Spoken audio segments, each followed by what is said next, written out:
What's up, Bills Nation? What's up, Bills Mafia? It's Victor here, and man, I'm not even gonna lie to you. Today's episode hits different. If you're a real fan, if you bleed red, white, and blue, if this team has taken years off your life like it has mine, then you already know what kind of moment we're living in right now. The Buffalo Bills have officially fired Sean McDermott. And yeah, that sentence still feels weird to say out loud. This isn't just another coaching change. This isn't just some routine NFL headline. This is the end of an era that gave us hope, heartbreak, belief, frustration, pride, and way too many almost moments. So today, on Bills Nation Update, we're going to talk through it. We're going to process it like real fans. We're going to talk about what this move really means, why it shocked the fan base, why it didn't shock some people at all.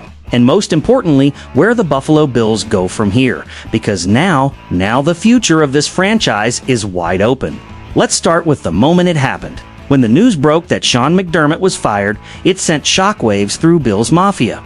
I mean real shockwaves, group chats blowing up, Twitter melting down, fans pacing around their living rooms like we just lost a playoff game. Because whether you loved McDermott or you were ready to move on, nobody can pretend this wasn't massive. Sean McDermott was stability. He was culture. He was the guy who helped turn the Bills from a joke franchise into a respected contender.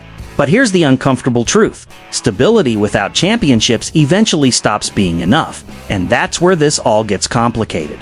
Now, what really threw people off wasn't just McDermott being fired. It was what happened next.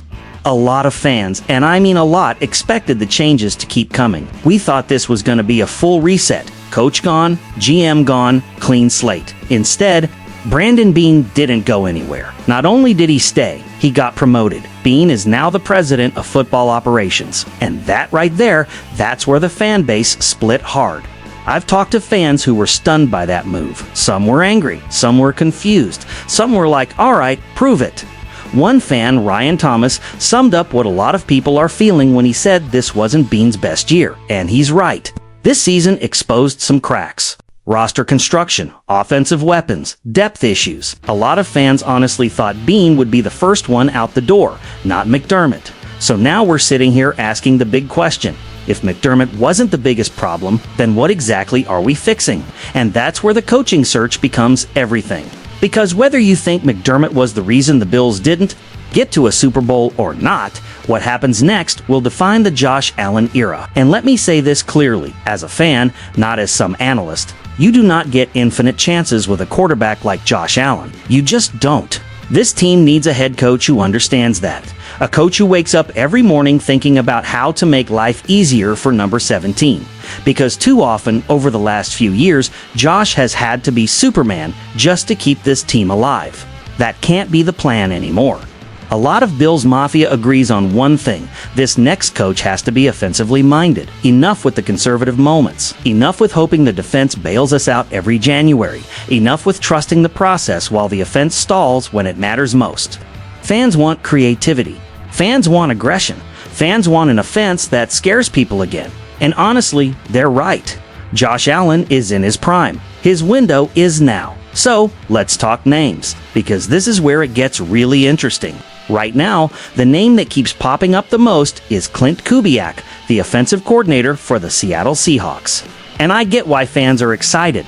Kubiak represents something we haven't fully leaned into yet, a modern offensive vision. He's young, he's creative, and he comes from a system that values movement, rhythm, and letting quarterbacks play free.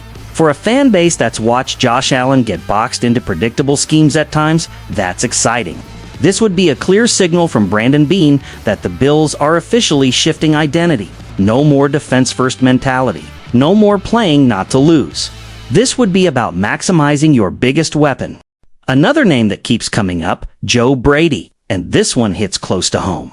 Joe Brady already knows Josh. He's already in the building. He's already shown flashes of what this offense could be when it's allowed to breathe. Some fans love the idea of continuity, keeping the good parts while still changing leadership. Others worry about whether Brady is ready to take that next step. But let's be honest, if you promote Joe Brady, you're making a statement that you believe the offense was never the problem, it was the structure around it. That's a risky move, but it could also be a powerful one. Then there's a familiar face that brings back a lot of memories. Brian Daboll, former Bills offensive coordinator, former Giants head coach, the guy who helped unlock Josh Allen in the first place. For some fans, this feels like unfinished business, like going back to something that worked when everything felt simpler. For others, it feels like moving backward instead of forward. Daboll is proven. He's respected. But the question is, does he represent evolution or comfort? And that's something the front office has to decide very carefully. Now let's talk about the name that caused the most emotional reactions. Bill Belichick. The moment his name gets mentioned, you can feel the temperature change in the room. Some fans immediately shut it down. Others quietly admit he knows how to win. There's no denying his resume. The man knows how to build championship teams. But here's the thing. For a lot of Bills fans, the scars from the Patriots rivalry are still fresh.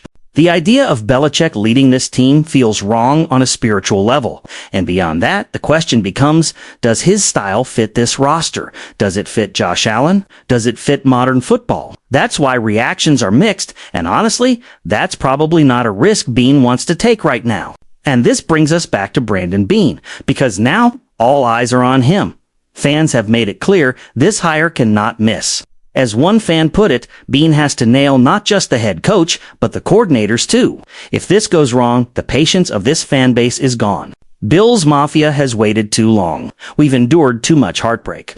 This next coach needs to have a clear offensive identity, a plan for roster upgrades, especially at wide receiver, and the confidence to let Josh Allen be Josh Allen. No more half measures. So where do I stand as a fan? I'll tell you straight. I don't hate Sean McDermott. I respect what he built. But I do believe the Bills needed a jolt, a shakeup, a new voice. What scares me isn't change, it's wasting this moment. This team is still loaded with talent. Josh Allen is still elite. The window is open, but it's not going to stay open forever. This hire will decide whether we're talking about Super Bowls or talking about what could have been. Bills Nation, this is one of those moments we're going to look back on years from now. This is a turning point, and whatever happens next, we're going to talk about it right here, honestly, passionately, like real fans. If you're riding with me, if you love this team the way I do, I need you to help build this community. Subscribe to Bills Nation Update. We're on a mission to hit 200 subscribers, and every single one of you matters. This channel isn't corporate. It isn't scripted. It's just a fan talking to fans, breaking down the highs, the lows, and everything in between. Hit that subscribe button. Share this with a fellow Bills fan, and let's grow this thing together. Because no matter who the next head coach is, no matter what changes come next, Bills Mafia stands strong. I'm Victor. This is Bills Nation Update. And as always, go Bills.